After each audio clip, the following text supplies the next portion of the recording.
कर लो, मरना तो एक दिन है ही। लोगों की यही सोच है। किन लोगों की? जो कभी सत्संग में गया नहीं, कभी संत महापुरुषों के साथ बैठा नहीं, कभी सदग्रंथों का अध्ययन नहीं किया, वेद नहीं पढ़ा, शास्त्र नहीं पढ़ा, उपनिषद नहीं पढ़ा, रामायण नहीं पढ़ी, भागवत गीता नहीं पढ़ी, संत महात्माओं की अमृतवाणी नहीं पढ़ी, नहीं सुनी। वो लोग ऐसा कहते हैं कि मरना तो एक दिन है ही, जब तक जीवित हो खा लो पी लो मौज कर लो, खा लो पी लो मौज कर लो। यावत जीवेत सुखम जीवेत ऋणम कृत्वा बोतलम पीवेत। नहीं, जब तक जियो शान से जियो, कर्जा लेकर भी यदि बोतल पीना पड़े तो पियो, ऐसा पियो कि घर द्वार सब बेच डालो। एक बार एक पियक्कड़ जो है दारू पी करके जिंदगी तो गवा ही दिया। एक दिन खाली बोतल, शराब का खाली बोतल लेकर एक पेड़ के नीचे सड़क के किनारे, उस बोतल में एक सिक्की, एक लकड़ी का टुकड़ा, झाड़ू का समझ लो, झाड़ू का तिनका निकाल कर उस बोतल में डाल रहा था, निकाल के देख रहा था, जैसे कि थर्मामीटर नहीं देख तो कितना बुखार है, उसी तरह से वो बोतल का बुखार देख रहा था। बोतल में डाल रहा था, निकाल के देख रहा था कितना पॉइंट है। आने जाने वाले लोग देख रहे थे कल, और इतना बड़ा पियक्कड़ था कि पूरे इलाके में, पूरे मोहल्ला में उसका नाम था भाई पियक्कड़ में। लोगों ने सोचा करे आज ज्यादा पी लिया है इसीलिए ये बोतल में सिक्की डाल करके वो देख रहा है। एक व्यक्ति बड़ा पारखी दृष्टि थी उनकी नजर पड़ी उसके आंख पर।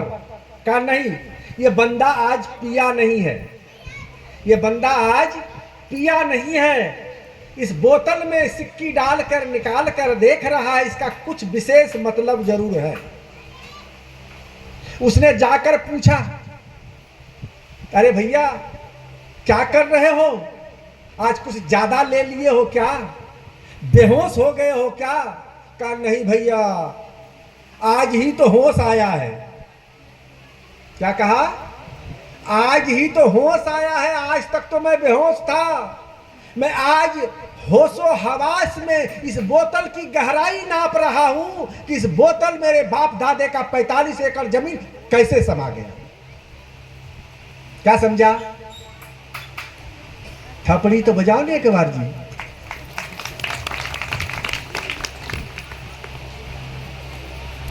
बाप दादे ने 45 एकड़ जमीन नमक रोटी प्याज रोटी खाकर, आधी धोती पहनकर, एक गमछा लपेटकर, एक कुर्ते में साल गुजार कर बनाया था। अब बेटे ने 35-40 बरस की अवस्था में बेचकर दारू पी गया, शराब पी गया। अंग्रेजी शराब जानते हो कि बहुत बहुत बहुत कीमती होता है भैया। बेच कर सारा शराब पी गया। मैं कहा कि आज हमें होश आया है, मैं देख रहा हूं कि बोतल की गहराई कितनी है, और आज ऐसी अवस्था हमारी हो गई है, पिलाने वाला तो कोई है नहीं, कौन पिलाएगा? पीने वाला भले मिल जाता है, पिलाने वाला जल्दी कोई मिलता, एक दिन 2 दिन पिलाएगा, जब जान जाएगा कि अब इसके पास कुछ नहीं है तो अब वो कौन पिलाने वाला है? ये शराब पी पी करके, नशा का पान कर करके इस जीवन को लोग बर्बाद कर रहे हैं। कौन लोग कर रहे हैं? जीवन को बर्बाद कौन लोग कर रहे हैं? जो कभी संतों के संग में बैठा नहीं, संतों की वाणी सुनी नहीं। संतों की वाणी सुना होता कि भैया नशा जो है, नशा जरा उलट दो तो क्या हो जाएगा? शान, सोमाकर नो इधर दे दो। हा? तो शान, नशा का शुरुआत कैसे होता है? शान से। और उसका विनाश कैसे होता है? नाश से। उसी को 9 को आगे कर दो, 100 को इधर कर दो, क्या हो जाएगा? नाश। नशा शान से शुरू होता है, देखते हो ना आजकल, पी भी लेता है, ऊपर से सिगरेट भी बगल में मारता है, फोपो, कलेजा तान के चलता, लगता है कि कितना बड़ा काम करके ये आया है, कितना बढ़िया रौन ये कर रहा है, हा?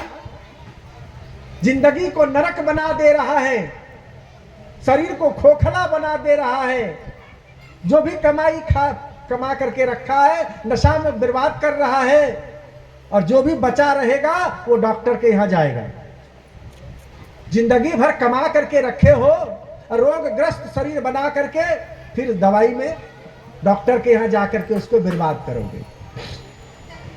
ये संतों के संग में यदि शुरुआत में ही आ जाए, जवानी में, युवा व धर्मशीला स्यात्, युवा अवस्था में ही धर्मशील का आचरण करना चाहिए, संत महात्माओं की संगति करनी चाहिए, सदग्रंथों का स्वाध्याय करना चाहिए, चिंतन मनन करना चाहिए।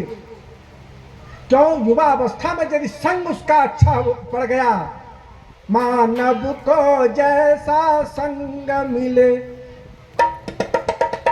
मानव को जैसा संग मिले, कपड़े